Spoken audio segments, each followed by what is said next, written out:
Hello, everybody, and welcome to the Crypto Hipster Podcast. This is your host, Jamil Hassan, the Crypto Hipster, where I interview founders, entrepreneurs, executives, thought leaders, amazing people all around the world of crypto and blockchain. And today I'm looking forward to this interview. I have an amazing guest. She is the program manager at Web3 Ladies. Her name is Nkechi, Charis, Enebeli. Nkechi, welcome to the show today. Thank you. Thank you so much for having me here. In addition to that, I am also the community developer for UGLYCASH here in Africa. I'm more actively as a community developer for UGLYCASH now. That's great because I had an amazing interview with UGLYCASH earlier this season. So, oh, wow. Okay. And I think he was in South America. Yes. So, wonderful. Welcome. Thank you so much. You're welcome. So let's kick things off. I want to find out, first, what is your background, and is it a logical background for what you're doing now? Yeah, I would say yes. My background is kind of like, it's more of a mix of entrepreneurship, community building, content creating, right? So I started as the program manager at Web3 Ladies, and then I moved on to becoming, at Web3 Ladies, I helped with managing initiatives, organizing events and all of that. And then I moved on to building on Base, the Base blockchain, as a non-technical builder, where I contributed actively to the growth of Base in Africa through community building, education, more like educative workshops, meetups, content, and all of that, right? So I would say that my foundation, all of these formed a building block and a foundation for me in my journey into the Web3 space. And then I would also say that everything that I've done up till now, right, has prepared me for this moment, right, to lead in the intersection or at the intersection of technology, community building, and education. And I would also like to add the fact that when we say Web3 is not all about the blockchain or token, because I'm speaking from the non-technical perspective, right? It encompasses community building, education, content, right? And all of this is what has contributed to my growth so far in the space. Excellent. So I had to look back. I spoke with Gabriel Jimenez. Yeah, that's the founder of UGLYCASH. And also, which country are you in Africa? I'm currently in Nigeria, Lagos, Nigeria. Okay, yeah. Great. Yeah, let's ask you first. Let me ask you first what Web3 Ladies is all about, and your role in managing transformative projects, and then also UGLYCASH and your role of creating a more inclusive Web3 ecosystem. Okay, so for Web3 Ladies, it's more of a talent accelerator and a community with the mission to increase female participation, leadership, and ownership in the Web3 space, right?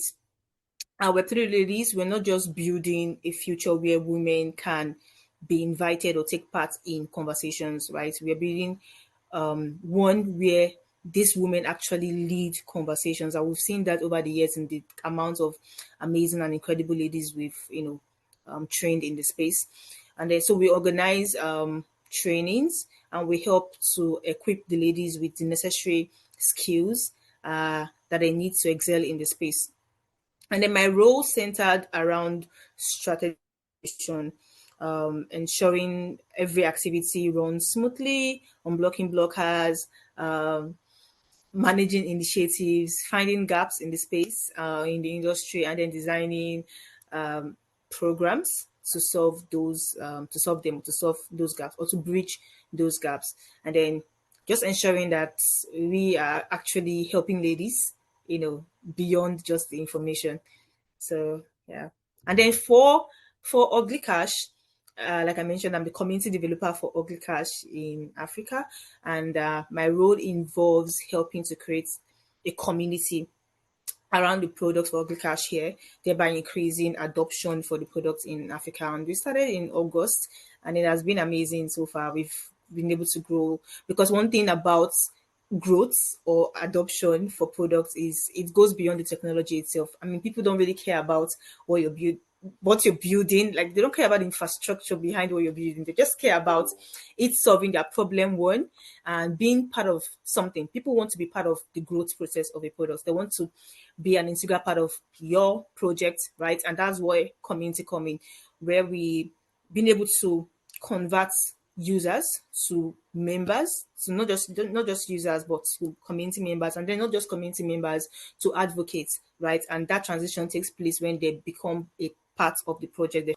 So when people feel like they are a part of the success of something and they feel seen and acknowledged, it helps with adoption as well. So that's kind of not kind of that's what I'm doing for UGLYCASH here in Africa.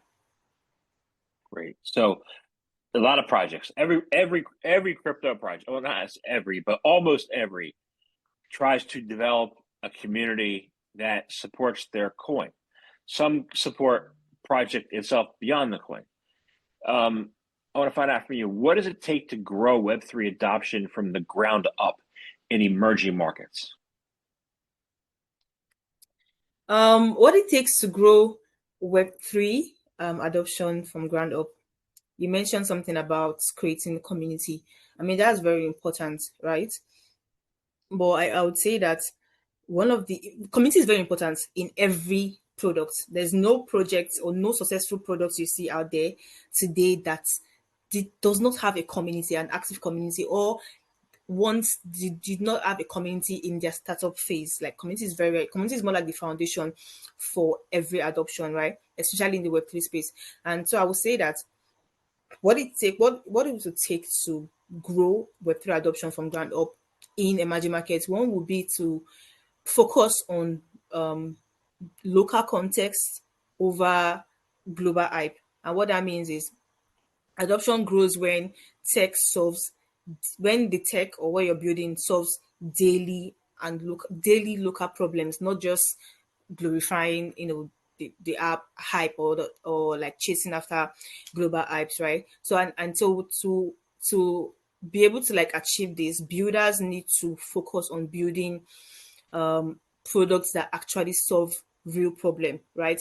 So they should focus on building to solve a problem rather than building in search of a problem. There's something that Jesse always says. Jesse Polak, the founder of Biz, is like is always like build build what people need, right? Build what people need, because you can build the finest product or the best tech, but if people don't need that product, if people don't want that product, if it's not solving a problem in everyday life of people, then it's just going to die off, right? So that is one, and that then boils into community, creating a community around whatever it is that you're building. People, as someone that builds or someone that is building a product, you need to have the community structure, because that is what is going to help to actually drive adoption. Because when people feel like they're part of your product, you have to create a community of people that believe in what you're building, and not just believe in it, they actually go beyond believing but becoming advocates of your products. That alone is going to help to push and increase adoption for whatever it is that you're building. You said something interesting there that I don't think too much about. I guess I take credit for granted because I'm in the US. Or you said build a global global solution that solves local problem. Now, Yeah. I don't see that enough. I don't see that local. Like, I see it. Okay, well, this solves this overall arching thing to bring people into the Web3, but it doesn't like say, okay, this is a coin for this specific geographic region best. You know, I don't. I used to see that in the ICO days. You know, they didn't have an MVP, a working MVP, but I don't see that now. I see just everybody has a global solution.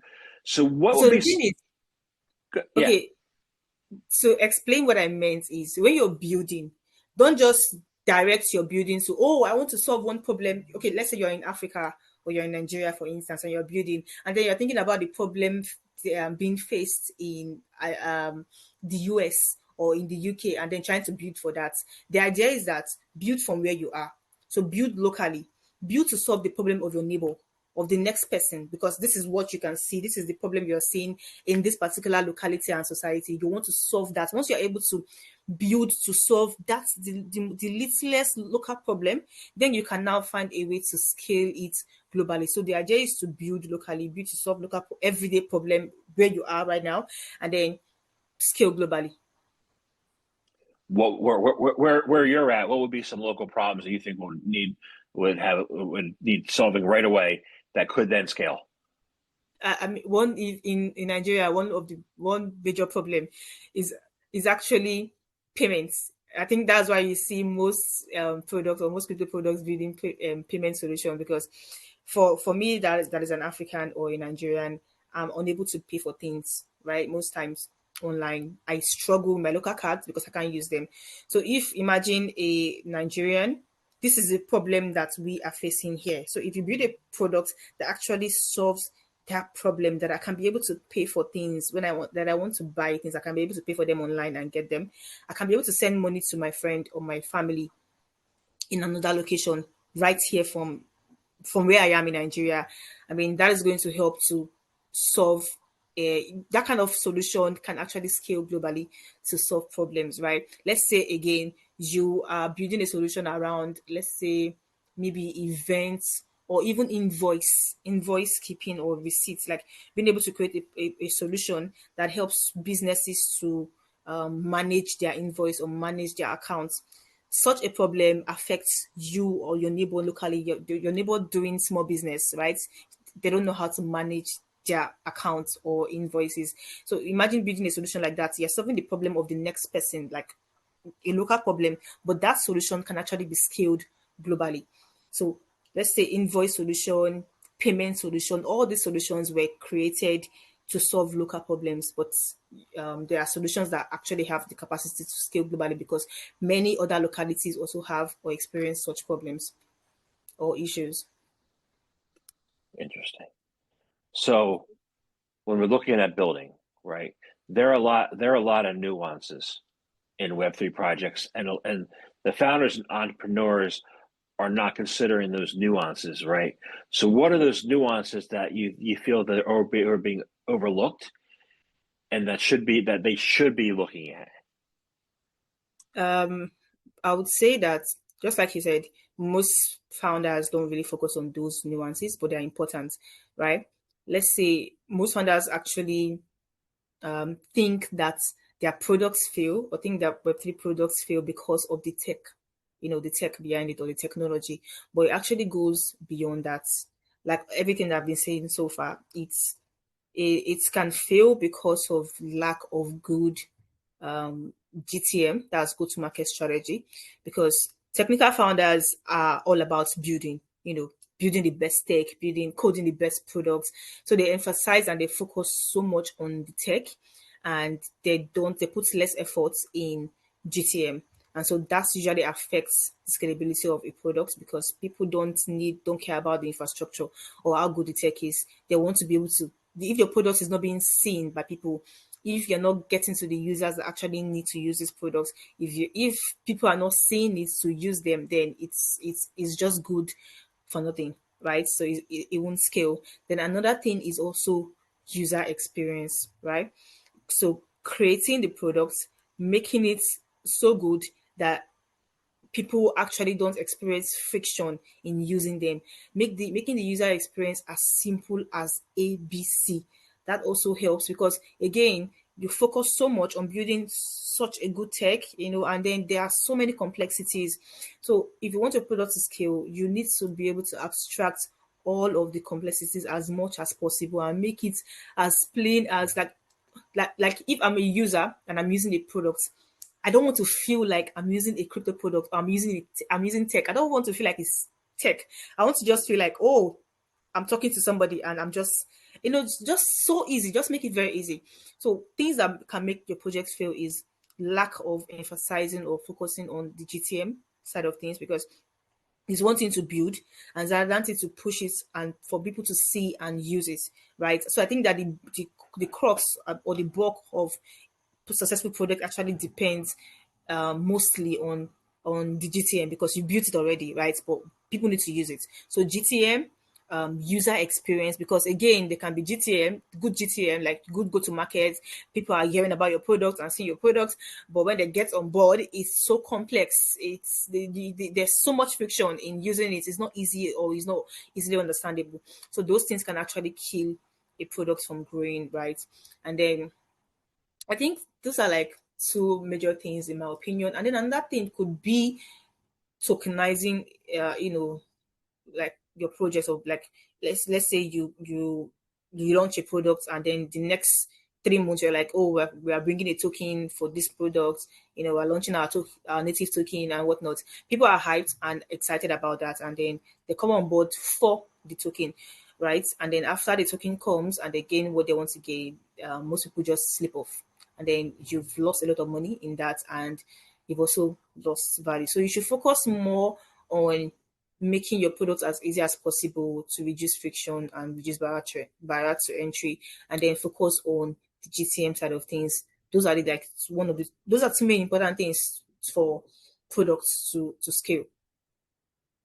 That makes a lot of sense in theory. In practical. Why do you say in theory? Because one of the popular things to get things to market is airdrops, right? And so airdrops are good, but they are actually one of the fastest ways to kill a product. Because if you build a product and the product is not maybe really solving a problem that people really need, or there's still so much friction on your product, you would launch airdrop and you will see a lot of people around your product flocking around it because of the airdrop. I think that is okay to drop, but maybe like towards the middle of your scaling, like you've scaled already, maybe more, it should be more of compensating effort or compensating participation, and not because you want to launch. I don't think that airdrop is good. I mean, sometimes it can be good at launch phase, depending on the product again. So that's why I said user experience and the complexity needs to be abstracted. So if there's no complexity and user experience is great and it's actually solving a problem, like it's really solving a problem, then introducing airdrop at the beginning might not so much affect it, right? But if all of those things are not there, then airdrop is going to just kill your product. Yeah.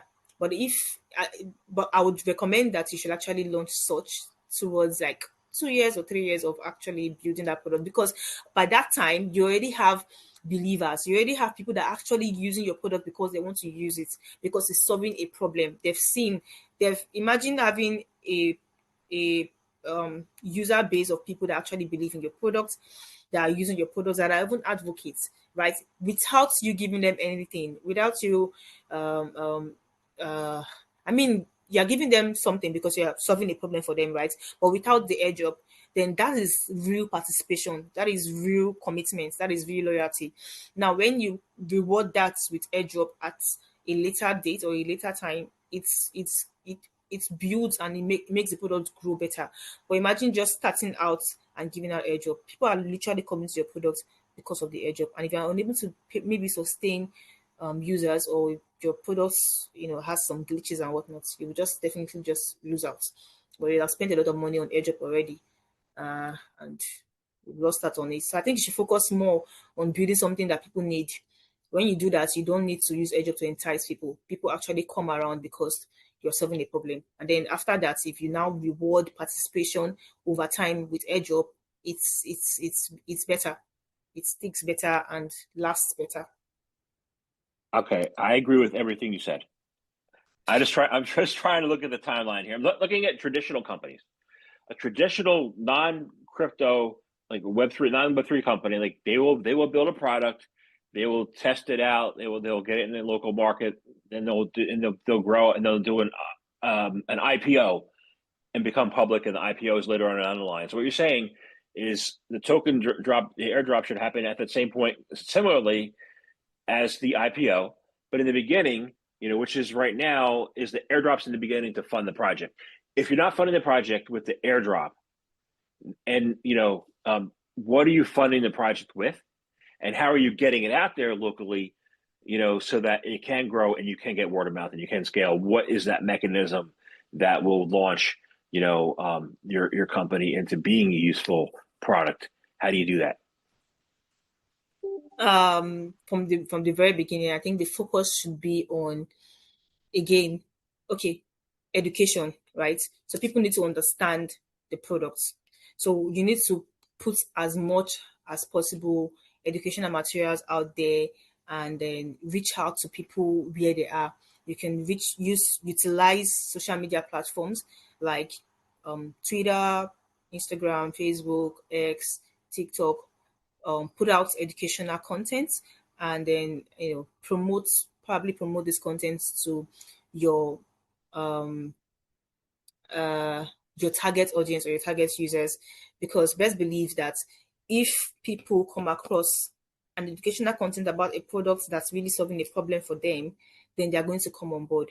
So you can reach people digitally, or you can actually reach them physically, like putting into some other structures physically to reach your target audience. But the idea is that once your product is solving a problem and people come across such products, best believe you're going to convert those people. So you have to use, maybe if you're putting out a content, or you're putting out something to get people, it has to be something that people can see and understand the value proposition of your product immediately, right? From the like first 10 seconds or first 5 seconds, they already understand what it does. And as long as it's solving their problem, they would come on board. I like your thinking. I think it's just great business sense. I think it's great. Now I want to shift gears a little bit toward back to Web3 ladies. I'm looking at my percentages of listeners. Over the past 2 years, my women listeners have decreased from 22% to 16%. I like to get more back.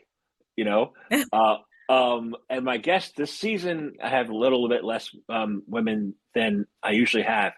You know, how do you attract more women into the Web3, space, especially since recently with all the events that have happened in the industry? How do you get them to be more interested in what would be the benefit of them coming back? I think there's so many things that actually hangs on education. Like education is just the major key for so many things, because for ladies, one thing that holds ladies back is the mindset. That is like one of the biggest thing, because ladies already feel defeated in their minds that, oh, this space. And I would say that because I also experienced such before I got onboarded to the Web3 space. I know it took me like years to actually decide to get started, because initially I was like, oh, I don't think this space is for me. I feel it's too technical. I feel it's for the male folks. And I'm not so much of a technical person, so I don't think I have my place here, or I can find a fit, right? So that was the mindset, and that's the mindset of a lot of other ladies. So they feel like this is not a place for them. And so, what can actually help with that again is education. Coming up with, okay, in my communities, having like women focused communities like we're ladies, coming up with educational initiatives that are going to help broaden the mindset, of ladies, letting them know that this space is actually even for them, right? And they can excel here, right? So helping to reduce the barrier to entry through education, and also providing them with like helping ladies with necessary things that they need. Like for instance, though, we had an initiative, our ladies, called the Work Tool Initiative, because we noticed that we're trying to bridge the gap, right, to increase participation of ladies and representation of ladies in the Web3 space. But one issue that they were having, and I think this is an issue that every gender has, not just the ladies, is work tool. So they lacked like um adequate work tool to be able to transition. Some of them didn't have laptops, some of them don't have access to data, and then electricity was also a problem. So we were able to solve that by introducing the work tool initiative to help sponsor work tools for ladies. So that was one, right? So in as much as you're giving us information and education, you also want to make sure that you are removing more than just educational barriers to help ease the transition for ladies. So, but anyways, in the large scheme of things, it boils down to education and creating a safe space for ladies. because again, sometimes or most times ladies don't find a place that they fit in. So in the Web3 space, communities like Web3 ladies help with that, and many other women-focused communities create an environment and a space for ladies to feel like they belong, for ladies to feel welcome, feel being able to connect with other ladies of like minds like themselves, right? So that helps with more ladies participating. And then if ladies that are also like that have also gone ahead in the space and have become powerhouses in the space, also open their hands or their doors to more ladies by like being mentors or coming out more, building in public. It inspires other ladies to also aspire to be like them, and it helps to conquer the barrier in their minds that they have towards the space. When they see other ladies succeeding or excelling, they feel like they know that, oh, this is something that they can actually also do if other ladies are doing it. So not just seeing the ladies alone doing that, if after they've seen that, they're able to be mentored by those ladies, or they're able to see a space or a community where they can belong and also grow and contribute to in a safe space that helps to grow the ladies, just like Web3 ladies and every other Web3 lady focused community. I think that also helps to reduce to bridge the gap and increase the presentation of ladies, because that's what helped me. Being a part of Web3 ladies really helped me, and there's many other ladies. I know many other ladies that came to Web3 ladies because in the community we have different initiatives. We have the mentorship program where we train the ladies, and then we have like work tool initiative where we help with work tools for the ladies. So all of these things put together actually helped ladies to find their foot and help them have a good start and a good push in the space. So if all these things are not there, it's not going to be very easy to see many more ladies in the Web3 space, actually. Awesome. I think so. But when I think of Africa, especially Africa, and then Middle East to an extent, I think of the uses of blockchain. I think of last mile solutions. I think of like blockchain used for people talk about this less and less nowadays, but I still see blockchain being used usefully for last mile solutions. My question on there is, how can projects focused on last mile solutions offer us insights into first rate innovations? Okay, so when you talk about last mile solutions, it actually reveals what really matters, because these are solutions that connect to the last user in the chain. Like it's not just about building the products, it's about people using that product, and who are the people using that product down to the last person. So that's what last mile solution reveals. It reveals what really matters, because these are things that people are using every day. So that's what really matters, right? So when you build for users with real constraints, like you mentioned, Africa, for instance, or like in emerging markets like Africa, for instance, with limited data, every other emerging market actually with limited data, weak infrastructure, lack of trust, like that is like one very integral part as well, especially when it comes to like finance solutions. So lack of trust in institutions, your solution naturally becomes simpler, right? It needs to be very simple, no friction. It becomes cheaper, it becomes more transparent, it becomes faster and more resilient. So if your product can actually work in emerging markets, then it will definitely thrive in every other market. So if you're going to combine the two, first rate innovation focuses or builds products that are what's the word? For the lack of proper word to use, like grand scale products, high end products, right? And then last mile solution focuses on how this technology or this product actually reaches, connects, and benefits the last user in the chain. So if those two things are combined, then I think it's going to really help to it's going to really help in building successful products and also making your product stand out as well. If your product is the top on the chain, let's say for like if your product is like the top of the chain and it's also solving problems down to the last person. It's not just, for instance, let's say, what can I use as an example? Let's say, I don't know what's perfect example to use. Let's say a product that, okay, let's say a B2B product, for instance, a business to business product like let me say, a stablecoin infrastructure, right? That is more for business to business. Now, if it goes beyond just business to business and goes into like business to customer, like customers actually using these products and these products being beneficial to customers, then you have actually been able to offer better solutions that builds better products. I don't know if I'm making sense, but if you can combine the two together, then your products actually definitely would stand out. Well, I wasn't going to give you the word. Most people use their default word of Bitcoin, but you did it, and I didn't want to give you that word because you said something just before that. You said lack of trust in institutions, and if you look at the crypto landscape today, some different cryptos that had been seen as valueless a few months ago are now attracting tremendous amount of attention, and the narrative out there is that people don't trust BlackRock, who took over the Bitcoin space.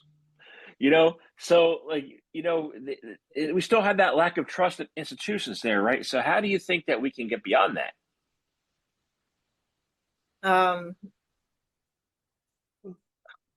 Being able to get beyond the lack of trust also still highly depends on two things, which still like, okay, depends on education and it depends on community.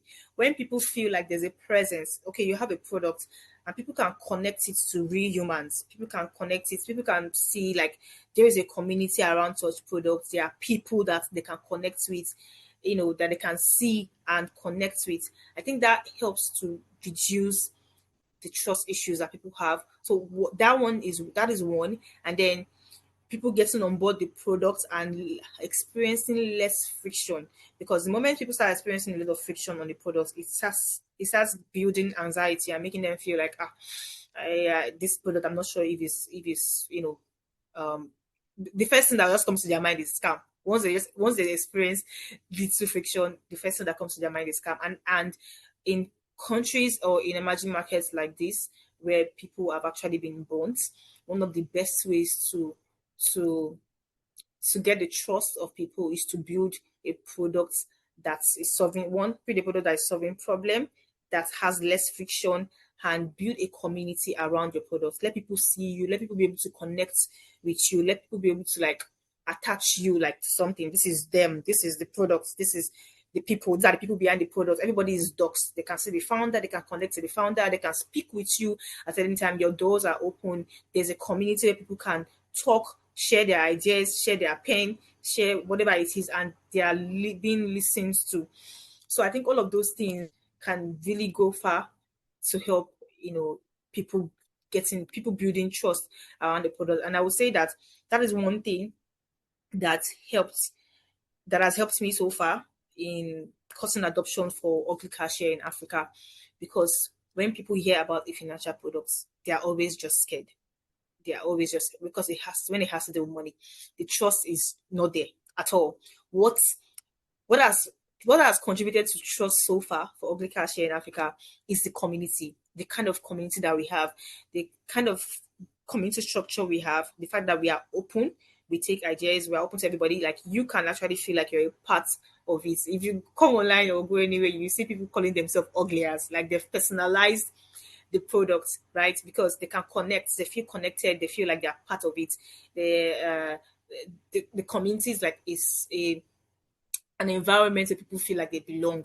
You get, so once that is in place, or that's in place, helps to increase the trust, score of people, like letting them believe in the product, and then coming on board, and they're not experiencing friction. It's simple, it's easy, they're putting their money, it lands immediately, they can see their money, they can see it growing, they can withdraw their money. All of those things help to increase the trust. So for me, what helps me so far, I'm going to use myself as an example, is that community that we built. The community we built around, because we launched UGLYCASH in Africa in August officially, and that's like 4 months. And now we have like we ranked the I think number we got to number 9 on the most downloaded financial apps in Nigeria. And right now we have more than over 30,000 downloads already in Nigeria, and then we already have like almost 3,000 active users using the products, and we have a lot of people online calling themselves ugliers, you know. So it's really interesting, because what's really helped is that community structure, and the fact that the app has less friction. You know, people are seeing the solution that is really solving. People coming on board, and they're they're seeing the solution, they're experiencing it. So that really helps to eradicate distrust. Awesome. I think it's wonderful. I like it a lot. So, and I was going to ask you about friction, but you answered that as part of the answer. So I was like, this is good. This is good. All right. So, I want to thank you very much, for your time today. It's been an enjoyable conversation, and I have one last question. It's how can people find out more information about you, about what you're up to, about Web3 ladies, about UGLYCASH? How can they do that? Where people can find information, I think that would be on. I think I'm actually active everywhere. I'm on X. I'm on TikTok. I'm on Instagram. I'm on Facebook. I'm on YouTube. So you can literally find me anywhere. On LinkedIn, you can find me with my name, Nkechi Charis Enebeli. On Instagram, TikTok, and X, you can find me with my handle __ I am Charis, IAMCHARIS __ I am Charis on TikTok, Instagram, and X. On LinkedIn, I am Nkechi Charis Enebeli. On Facebook, Nkechi Charis Enebeli. On Fakastar and on Zora __ I am Charis as well. Very good. Awesome. Thank you very much for your time today. You're welcome. Thank you too so much for having me.